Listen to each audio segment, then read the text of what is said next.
I think more visual novels should be around this very digestible kind of like playthrough completion time, because a lot of the visual novels are just like... Okay, now that I disagree with. So, this was a very interesting video to pop up on my homepage. We forced Connor to play a visual novel. Connor, aka CdawgVA, played Sayano Uta for the first time, and these are his reactions, as well as Garnt and Joey's, the Gigguk and the Anime Man respectively. Hi, my name is August, and this is going to be my reaction to their reactions, basically, as someone who has read and reviewed quite a lot of visual novels. But that's not the only part, as there's a very infamous clip from Garnt that any VN fan might have a problem with. I am so curious about how your first visual novel experience was. I've been a on and off fan with Trash Taste. I've been a fan of each of these guys individually, Garnt the most, then Joey, and then Connor. And I've followed them since Trash Taste started as a podcast.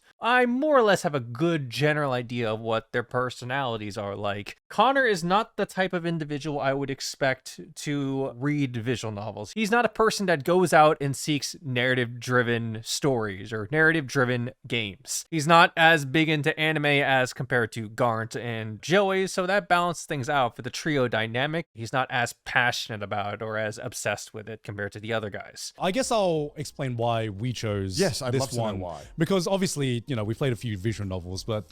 So, Garnt and Joey have played a couple of visual novels. With Garnt, there's Fate Stay Night, and as well as Katawa Shoujo. And I know that Joey is a very big Key fan. I think one of his favorite Key visual novels is Kanon. So there's background for the two of them in regards to visual novels.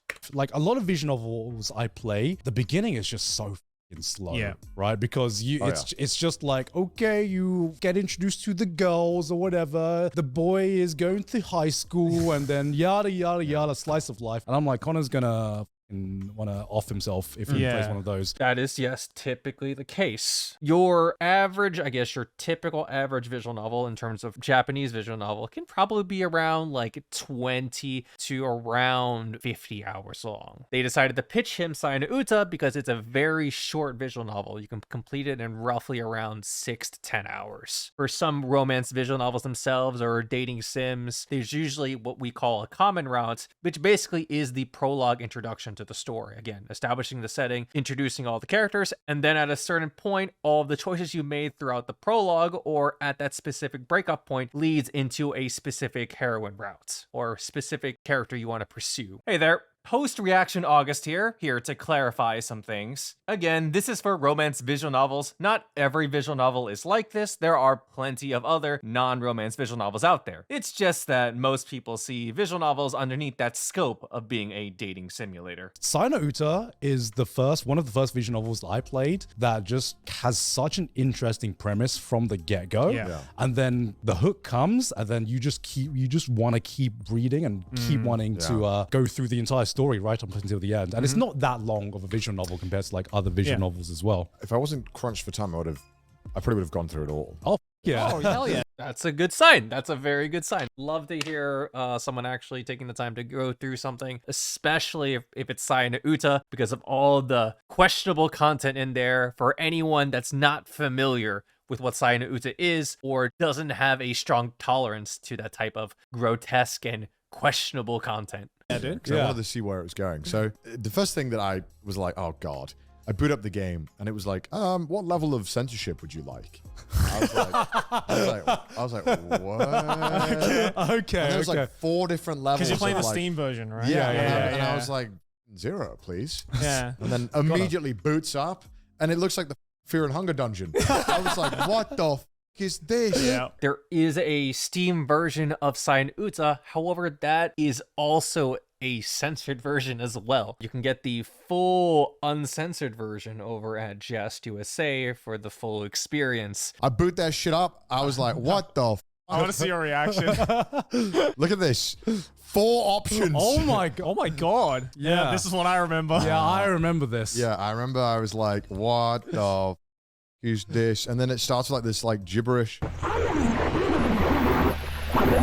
So, fun thing about that opening scene. When you boot up the game, it starts with that distorted blubbering, and it's very loud. Just like gibberish. It's horrific. Yeah. So do you want to explain the premise of the story then? So here, Connor is explaining the premise of Saya no Uta. To summarize, for those that are not in the know, Saya no Uta is about a guy who sees the world as a nightmarish landscape after getting into a car accident. The people he sees around him now appears like monsters to him. The only thing preventing him from going insane is a young girl named Saya. But as we come to find out through his friend's perspective, only he sees the world like this. And the girl known as Saya is actually one monstrous abomination that feeds on human flesh. It's one interesting premise and is only made more horrifying when our main character Fuminori starts gravitating more and more towards Saya, including making passionate love to her. I definitely do remember him eating the delicious meal for the first time. And I remember I was like, what the f is I was this like, game? thank you for this delectable meal. Finally some good food. Yeah. And like, So, my own first experience with Saya no Uta is kind of a blur for me. I don't exactly remember when I read it for the first time. I do know that I was fairly younger when I read it for the first time. I don't think it completely scarred me, but I had heard of it because of its infamousy back in the day. I don't remember the order in which I read it. I either read Euphoria first or I read Saya no Uta first. I want to believe that I actually read Euphoria first, and I was like, oh, this is terrible, and I never want to see this ever again. And then I went to Saya no Uta, and like, oh, this isn't that bad, since, you know, Euphoria is 10 times worse than what's in here. But yeah, I think I was pretty lukewarm. I can't really remember being viscerally disgusted by everything that's happened here. That said, I did reread it recently within the past year or two, and I do know there was one scene I was very much not enjoying, and that's later on with the next door neighbor meeting Saya for the first time. That scene was not very pleasant to watch. That bugged me for an entirely different reason than the cannibalism. In terms of like, this is like very early, I guess. is this famous? It was infamous. Yeah.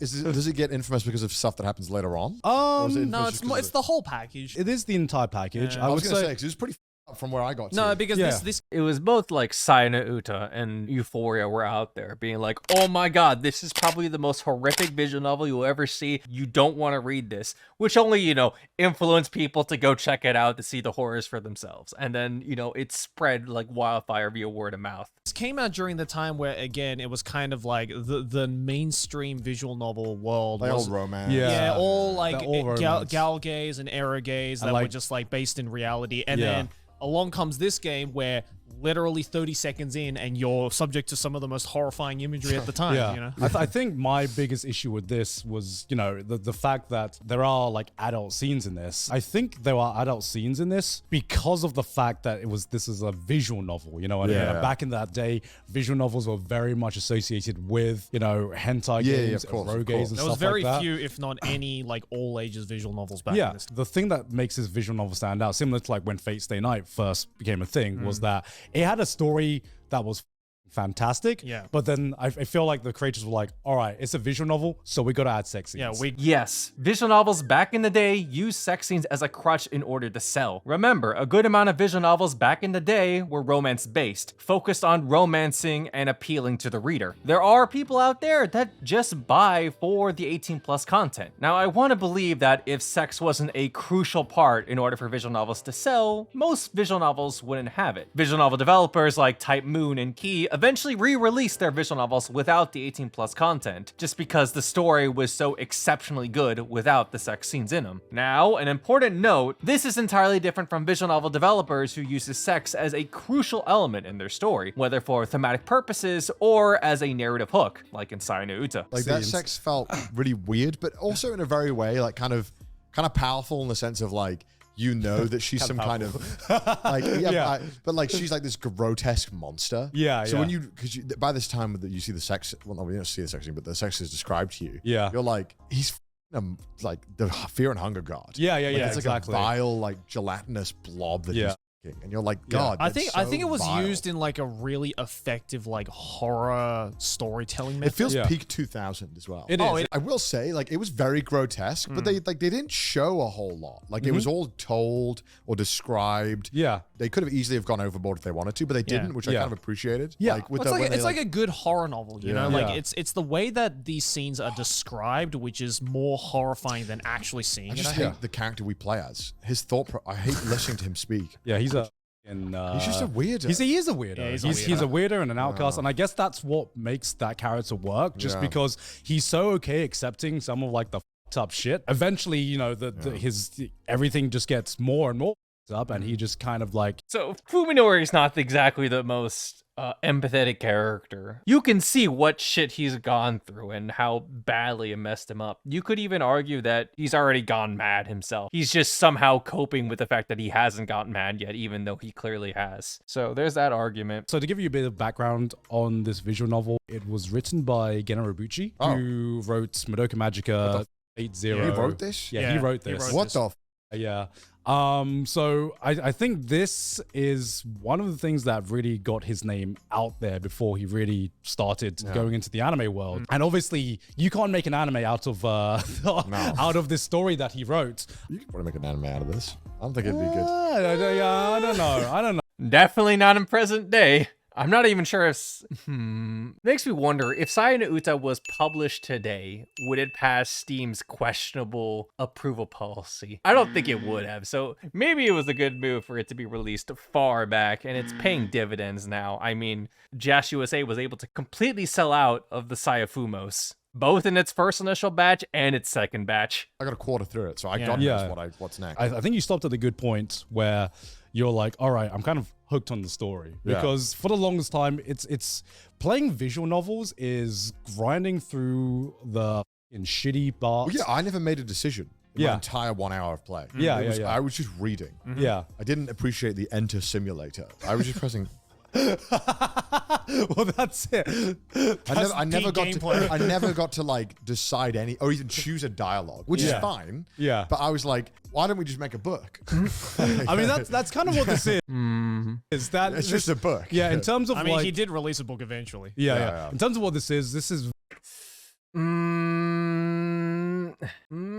I'm gonna let Gart finish. way more in line with literally that, just a visual novel where you don't make too many choices. There are like good endings and bad endings and different But endings. those are always like last minute choices. Yeah. Right? They're like near the end. Yeah. It's not like a choice where you make it in the start. With Connor going back to what he was saying about, Why don't we just make a book? yes, to a certain fact, it is called a visual novel. However, the appeal of visual novel is not just in the written text itself, it's all the additional features that go on top of the actual text itself. You have the voice acting, you have the music, you have all the different sound effects, you have the visuals, you have the animation. All of it is kind of feel like you're both reading a book while also watching a movie if it's directed well. Sometimes there are those visual novels that is just very slideshow-esque in terms of its transitions. You know, it's just your standard PNG going through multiple different frames of facial animations. But then sometimes you'll have visual novels that go above and beyond, showing a really crazy animation sequences. And then you'll have those really impactful emotional moments that, you know, just hit so hard in the moment. You can't exactly get that feeling from just reading a book. There's that level of appreciation from actually experiencing the thing in the moment. It's that level of interactivity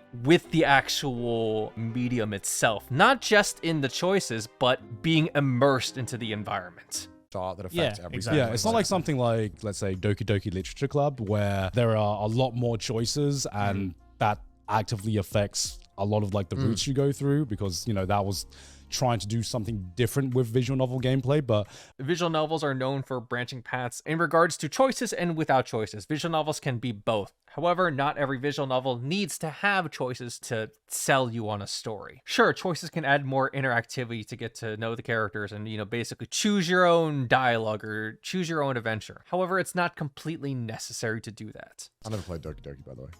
you don't play that? No. Okay. Well, with Doki Doki, that definitely does have a point where it hooks you, but it is way further on than with this. The reason I wanted you to read this mostly is just because it's so intriguing. You get dropped into this like world with these characters and what he perceives the world to be, and you have like a million questions. And it's really good at feeding you just enough information to be like, oh shit, okay, I want to know. I kind of want to know what happens next.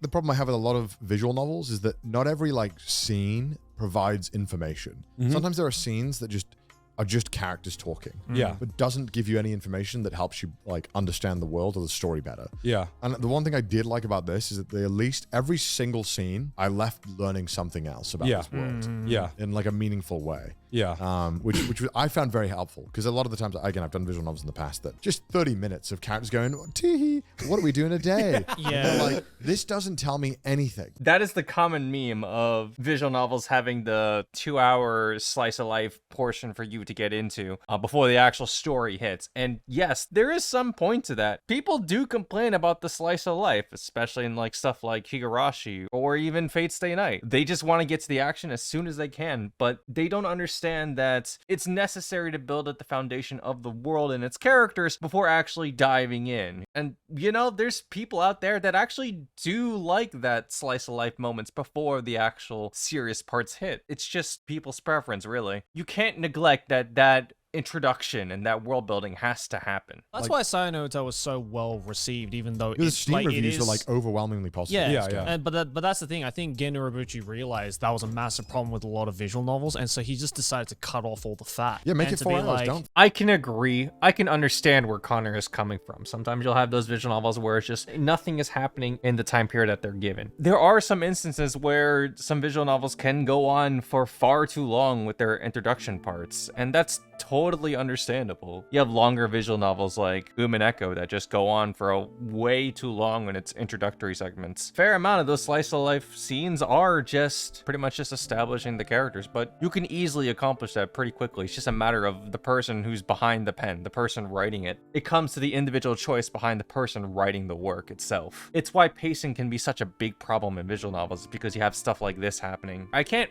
fully disagree with them because they are right in some aspects. Like a natural progression of events. Yeah, like exactly. When you're playing it, Yeah. it feels very, very well done. Yeah. Yeah. The first, I don't know if it gets worse but later on, but the first hour it hooks you. Yeah. And I had a lot of what the moments as well. It gets better and better. With Sayonota especially, the premise just immediately hooks you. As they said before, it creates lots of questions and mysteries for you to figure out, and that's what's propelling you throughout the entire story. Other visual novels, they'll just meander around without actually knowing what's really motivating them throughout the entire story. If they don't set you up with the premise immediately, you're just stuck, left with a sense of aimlessness. And that's why, like, I remember doing this entire thing in one sitting. You get to the point where you were already intrigued by the world. You start asking questions, and then when those questions are answered, you get given more questions, and you're like, well, shit, now I want to know what that is about.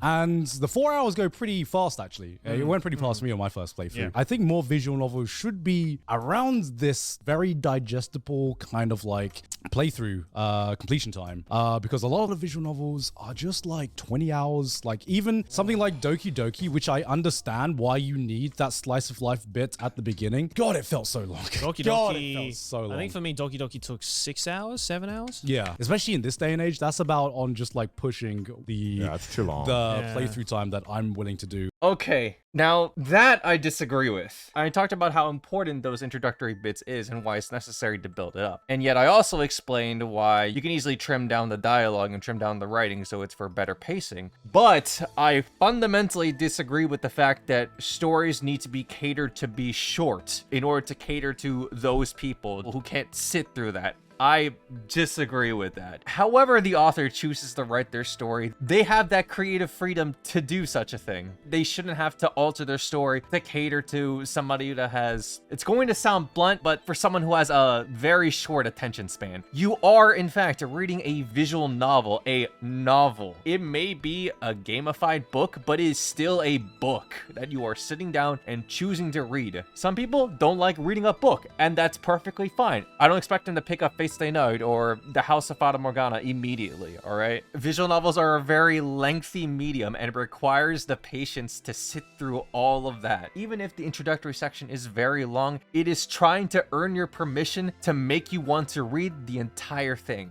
If you decide that it's not for you, then you are free to drop it. You have to come in with that expectation that you are going to sit down just reading this. But it definitely doesn't hook you as quick as this does. Yeah.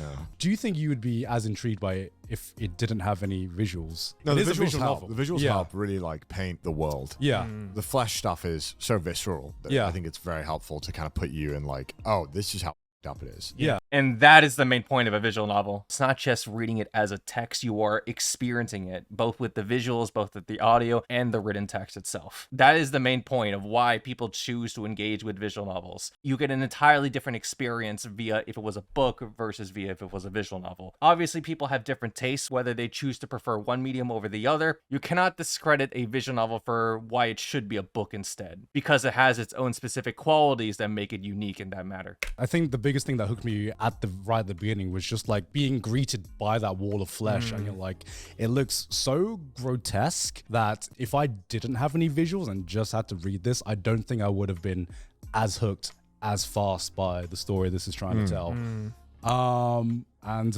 Fuck yeah, man. Yeah. Oh, yeah. I'm glad. I'd I'm like glad it. you had I a good liked it. time. I mean, it was what the Yeah. like, why did you make me play this? But it was a good time. And Geno Yeah. Ibuchi's a sick son of a... Maybe- goddamn, he can write a good Yeah. story. Also, the visuals have kind of aged decently well. Oh, the doctor was bad though. So I'm very happy that Connor decided to play through Sayano Uta, and he had a very positive reaction for it. That's very good. Especially more if he wants to see more of the Doctor. The Doctor gets some pretty badass moments later on. We could definitely have more people getting into visual novels and just like having them experience such wonderful works. Wonderful works, Sayano Uta. I want people to understand and get to play a couple of visual novels just so they have an idea of what that medium has to offer, and as well as to kind of detract them away from the negative aspects of this is a visual novel, therefore it's bad, or have some negative connotation of what a visual novel is, or like, oh, it's just a plain old dating sim. There's more out there than just dating sims. You just gotta find a work that interests you and go ahead and sit down and read it.